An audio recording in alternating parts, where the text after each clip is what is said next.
Black as Blood. Short horror story written October 24th, 2023.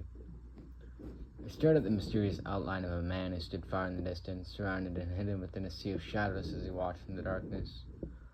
My heart pounded furiously in my chest as I watched the silhouette with a growing sense of dread. Who is he? Why is he watching me? What should I do? I don't think I can do anything. I'm frozen. I can't move. I'm so scared. Why am I so scared? My mind raced for answers as I stared at the shadowy figure as it stood 50 feet in front of me. Being within 100 feet of my back door as I stood on my back porch paralyzed with fear. What? I couldn't speak. My mouth went dry as I barely spat out a single word with a volume so quiet that only I could hear the words coming from my mouth. My hand shook as I stared at the ominous figure ahead of me, my body frozen in place. Who? I choked, my dry lips sticking together as I struggled to speak. My saliva was sticky and thick, making it hard to swallow or talk. I glanced around nervously as a cold fog slowly drifted into my backyard from my right, shrouding even more of my surroundings as it obstructed the view of the eerie shadowed figure that lay in the darkness ahead of me. Who are you? I cried as the fog slowly drifted closer, beginning to completely obstruct my vision as it slowly covered the shadowy being within a thin veil white with cool mist, the fog enveloping the shadows of the silhouette as it drifted around aimlessly.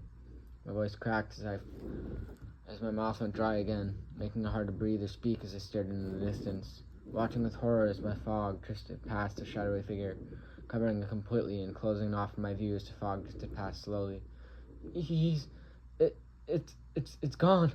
I choked as my heartbeat sped up, fear closing its bony fingers around my throat as I struggled to breathe.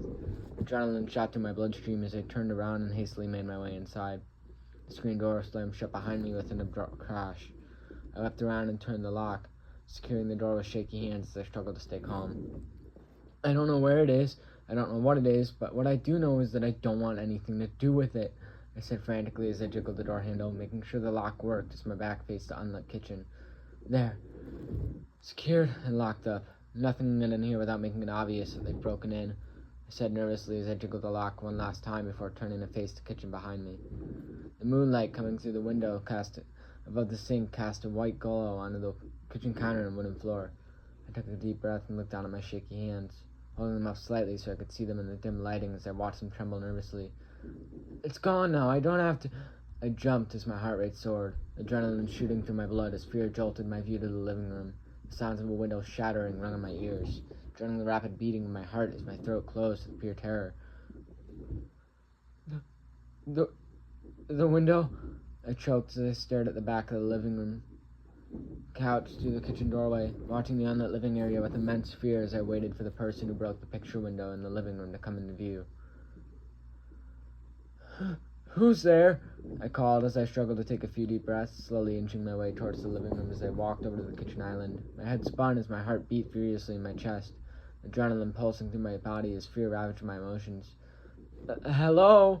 I called as I reached towards the surface of the kitchen island in the dark with shaky hands, anxiously closing my fingers around a chef's knife left over from whoever cooked dinner last as I inched towards the doorway to the living room. Did the Shadow Man get inside? Am I going to die here?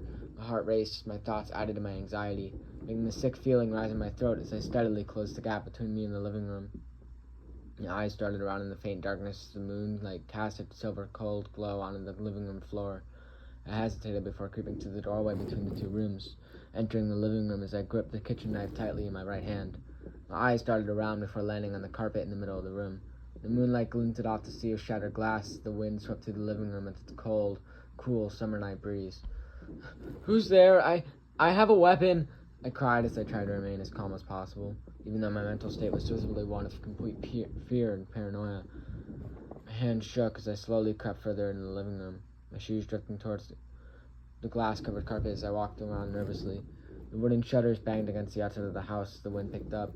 I gripped my weapon tightly as I stopped at the edge of the carpet, a shard of glass crunching beneath my gym shoes as I stared at the damage in fear. My parents are going to kill me, I muttered softly as I stared at the shattered remains of what was once a large living room picture window opening a view to the side yard. I swallowed timidly, my eyes darting away from the sea of shattered glass as they moved upwards towards the window frame. Chunks of glass that weren't torn from the frame when the window was broken glistened in the moonlight, reflecting the white, soft glow of the moon as the razor-sharp misshapen shards sat silently within the window's wooden frame. Why is the window shattered? I said fearfully as I took a step forward, shards of glass crunching under my feet as I slowly turned a full 360-degree circle in the middle of the living room. The shutters banged against the outside of the house as the wind swept through the living room once more, lifting the curtains as it sucked all the warm air out of the first floor of the house. My parents are going to kill me for the window, but what? Who broke it? I said quietly to myself as I looked around in the dark, using the dim glow of the moonlight to see a bit better as I searched the living room for any intruders. The speed of my heart began to slow as I reached a release of a bit of my tension. I don't see anyone, so maybe the glass just gave out somehow, I said as I began to relax a bit, dropping my shoulders as I released more tension. I guess I should just be on the lookout for the night, but I don't think I need a knife anymore, I said to myself as I began to grow calmer with my current situation. The wind chilled my bare arms as the curtains swam on the wind's invisible cool waves. It's cold in here.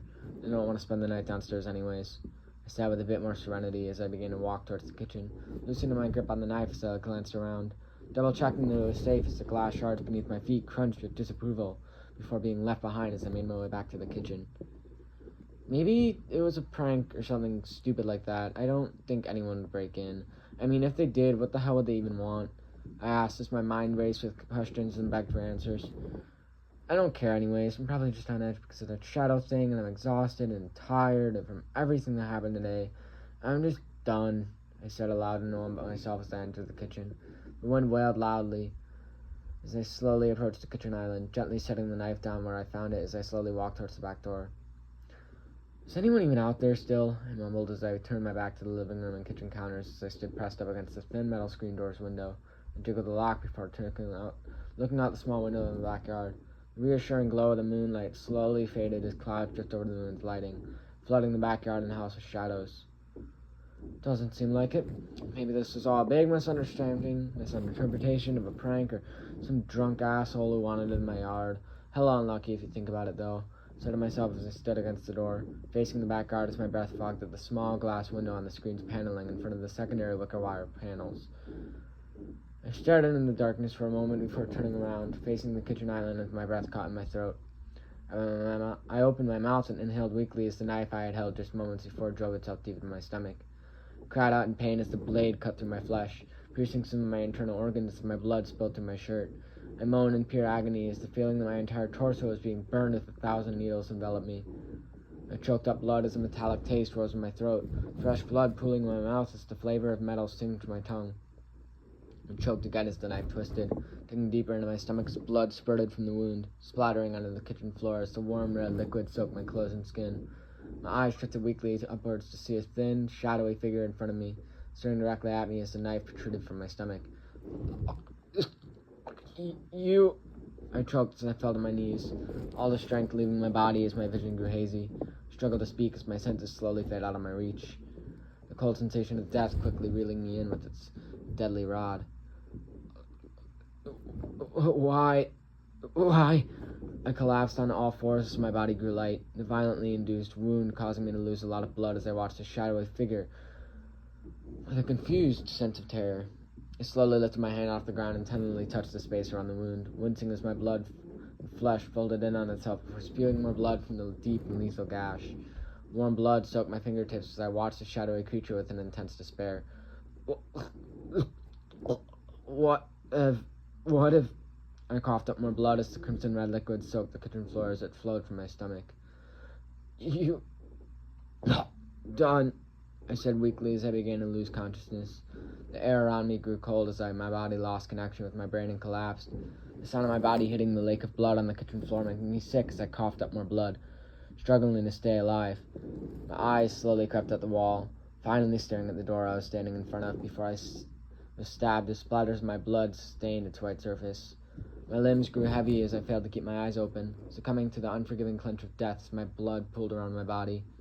I choked on more of my own blood as my body finally gave out, the last thing I saw being the shadowy figure near the doorway as I lost all feeling and fell into an eternal rest. Case number 1000, Black's blood. Cause of death, a fatal stab wound.